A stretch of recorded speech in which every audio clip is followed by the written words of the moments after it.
Europe 1 Soir.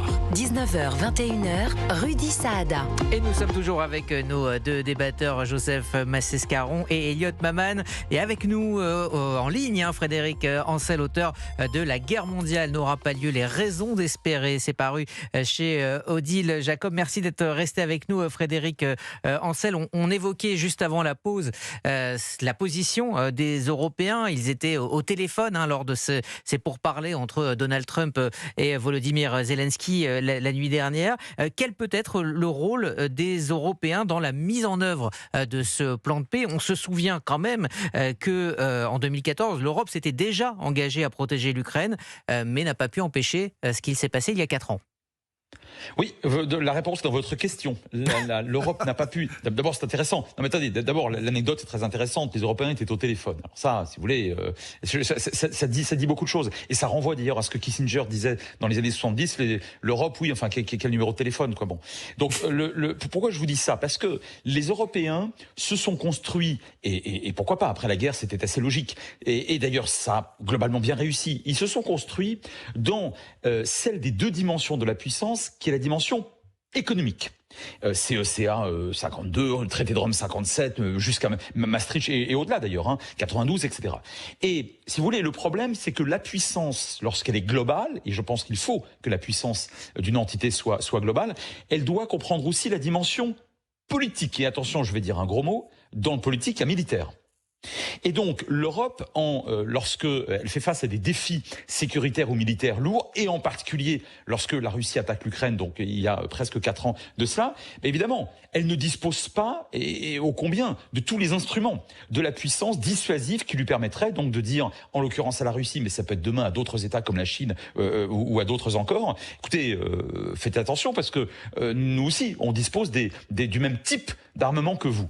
Et c'est la raison pour laquelle je pense que, en tant que géopolitologue, je le dis très objectivement, je pense que l'Europe doit, si elle veut peser, doit absolument maintenant, vite et de manière la plus unie possible, avec le fer de lance, le tandem moteur que serait le tandem franco-britannique, seul sur étagère à pouvoir disposer, enfin c'est tout ce qu'on a pour l'instant dans l'espace grand européen, je ne confonds pas avec l'UE, c'est tout ce qu'on a comme puissance encore globale aujourd'hui. Bon, il faut absolument qu'elle accepte d'assumer l'autre part de la puissance, c'est-à-dire le politico-militaire. Et c'est à cette condition-là que dans les prochaines années, elle pourra davantage peser. Mais je vous le dis d'un mot, pour vous répondre concrètement, aujourd'hui, alors, elle a pesé dans une certaine mesure, parce que si les Ukrainiens n'avaient même plus été soutenus par les Européens, il est bien évident que c'était l'effondrement.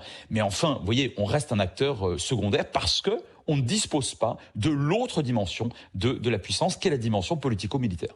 Mais ça, en théorie, bien sûr, en théorie, votre analyse en effet est parfaite, comme toujours, mais quand on connaît les difficultés, tout simplement, ne serait-ce que de l'armée française, à aller au-delà de 3 jours de munitions, on peut avoir des doutes.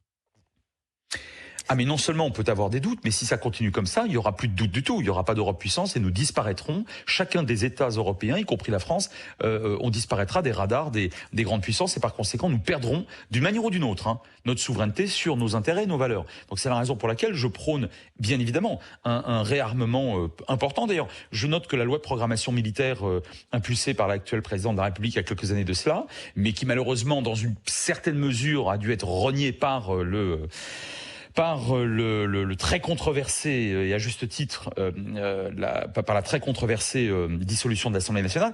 Je note donc que cette loi de programmation militaire, sans doute pour la première fois depuis pas mal d'années, voire depuis quelques décennies, mettait un coup d'arrêt au déclin militaire. Bon, ça c'est le premier point. Et le deuxième point, j'insiste, je l'ai dit tout à l'heure, mais je le répète, seuls nous ne pourrons rien. Il faut absolument que la France et le Royaume-Uni renforcent leur alliance. Elle l'a d'ailleurs déjà été dans une certaine mesure ces derniers mois, dans le cadre de ce qui existe déjà depuis 2010, Lancaster House, et renforcent leur alliance politico-militaire parce que là, on a affaire à un tandem moteur, comme le tandem moteur franco-allemand sur le plan économique avait prévalu de manière d'ailleurs absolument nécessaire dans les années 50-60. Là, Nous n'avons que ça, et si nous ne le faisons pas, je pense qu'on sera beaucoup trop en retard par rapport. Et nous n'aurons pas suffisamment de moyens, l'un et l'autre, l'une et l'autre, pour affronter les défis de demain. Alors en retard, nous le sommes un petit peu, mais j'ai quand même une dernière question pour vous rapidement, Frédéric Ancel. Elle concerne Donald Trump. On a le sentiment, en recevant Benyamin Netanyahou demain, en ayant reçu donc Volodymyr Zelensky la nuit dernière, que Donald Trump a envie d'avancer sur les grands sujets internationaux pour pouvoir répondre. En tout cas, c'est ma question. Est-ce que c'est une manière pour lui de se tourner vers la politique américaine, comme lui demande sa base MAGA ? Oui, sans doute, et surtout arriver en octobre, novembre prochain, évidemment dans les meilleures conditions, ou faire arriver le Parti républicain dans les meilleures conditions pour affronter les mi-termes. Or, on sait très bien, et là ce sera la nuance par rapport à ce que vous proposez, mais à juste titre, c'est que les Américains ne sont pas passionnés par les questions internationales, ce n'est pas leur priorité, et je pense donc, et je le dis vraiment d'un mot, que la priorité de M. Trump, outre ce que vous dites, et c'est juste, la dimension politique, je pense que c'est vraiment la dimension mercantiliste, économique qui prévaut chez lui, et à la fin des fins, pourquoi pas, si ça peut permettre de faire la paix. Merci Frédéric Ancel. Je rappelle votre livre « La guerre mondiale n'aura pas lieu, les raisons d'espérer », c'est paru chez Odile Jacob. Merci de nous avoir éclairé ce soir dans Europe 1 Soir.